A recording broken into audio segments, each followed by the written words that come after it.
Hello, everyone. Today's news about the war in Ukraine cover quite a lot of the subject that we've been mentioning before, which is the impact of the war in Ukraine or the connection between the war in Ukraine and events in the other world. And here's one of them. So, European Parliament is being searched for potential Russian agents and traces of Russian interference. Apparently, at least one parliamentary staffer has been identified who played a significant role in Russia's interference operation. And there are probably more. There's never just one. It's very likely that these organizations, these networks operate like sleeper cells, or perhaps there's a variety of structures just to keep it interesting. But the point is, again, as it's been mentioned many times before, that if Russia is allowed to do what it's doing, and I'm not just talking about invading its neighbors, and Ukraine is not the only neighbor it had invaded, but it's meddling in elections, its campaign of misinformation, the lies, the slander, the spying, the kind of spying that, kind of beyond the code of honor that exists between spying nations, because everybody spies, but Russia is a separate case. As long as Russia is allowed to do all that without any repercussions that Russia considers serious, nothing is going to change. And notice, I'm saying what Russia considers serious, because what we in the US might consider serious, what the EU might consider serious, or the UK, or anyone else, does not matter. It has to be something that hurts them. Because we might consider sanctions and the cessation of trade and cessation of exports, etc., serious. But as long as it doesn't matter to them, as long as they're willing to live in shit for Putin's sake, which some of them have expressed that particular sentiment, nothing is going to change. Food for thought. And at the same time, good timing, there's an op-ed in Kyiv Independent. Now, I'm usually reluctant to use opinion pieces in these reports because they are, well, what they are, opinion pieces. It's usually something, while it has a chance of having been reasonably well researched and reasonably well expressed, it is still someone's opinion, one person's opinion. So the whole thing, the quality of the piece, depends entirely on the credibility of the person who wrote it. So I usually take those with a grain of salt, but I thought this was interesting because I have mentioned Africa, and other analysts have mentioned Africa in the past. So what is this talking about?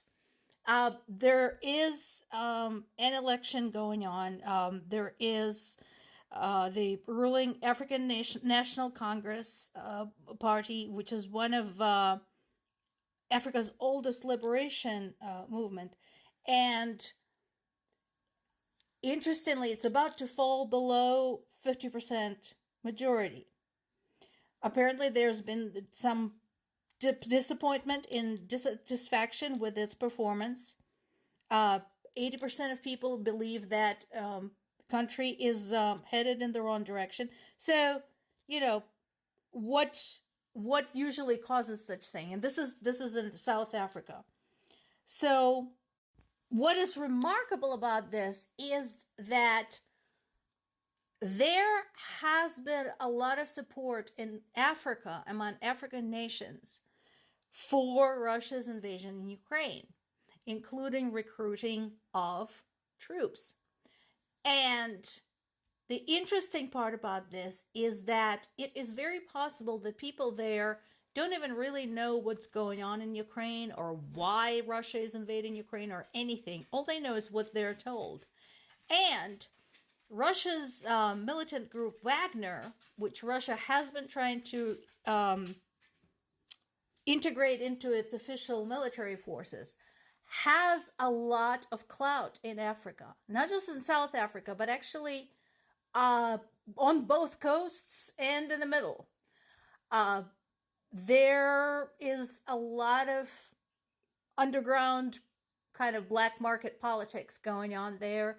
There is a lot of racket going on there. Wagner provides military support to dictators at all levels, starting from small village level dictators to country dictators. They provide the brawn in exchange for resources, people, precious metals, etc., etc. So Africa is hip deep in this, because it's tied to Russia in so many ways. And that part is well documented. What is happening in Africa right now is important to what is going on in Ukraine. So if you can find this piece in Kyiv Independent, again, here is the headline. Read it, because it is interesting, and it's striking in the way that, you might think, well, hey, look at the map. Where's Africa? Where's Ukraine? Where's South Africa? Is way far away. And yet, it's all tied in together. Going back to this, as far as Ukraine allies are concerned, there is another bit of support coming from Sweden. Good on you, Sweden. Much appreciated. And Sweden does have a history of animosity with Russia. You can read about that. It's interesting. It goes centuries back. So, yeah. There is a continuing conversation about Russia targeting civilians, in this particular case, an ambulance, which killed the driver's wife. And also there was another death of a man who died in a hospital after the wounds he received in an artillery shell. So this is still going on. I need to confirm the bit they're talking about the prisoner exchange. I'm not seeing details about this in any other sources. So sit tight. This is a developing story. We'll have to see what's going on with that. Once again, I agree with Macron on this particular subject.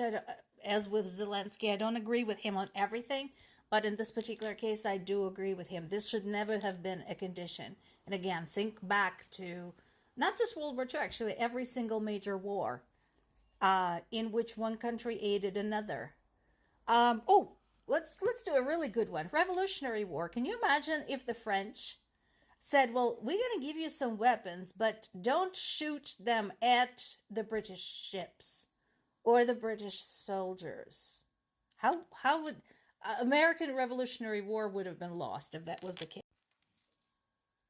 So Macron is right when he says, how can we explain to Ukraine that they need to protect their cities, but they don't have the right to attack where the missiles are coming from? That basically summarizes everything you need to know on the subject. This article, yet another article about Ukrainian children living in the state of war. And this piece is on BBC website. It talks about the 12-year-old girl who was wounded and basically is only just finally regaining full function of her legs and learning how to walk. But of course, there's a lot more to unpack there. And we now know who has the balls. Finland, Poland, and Canada, which has a large Ukrainian population, all issued official statements from their government basically saying, you know what? Fuck this shit. Ukraine, here's the weapons. There's Russia. Go. You can do whatever you want. We take responsibility. We have no problem with that. Thank you, guys.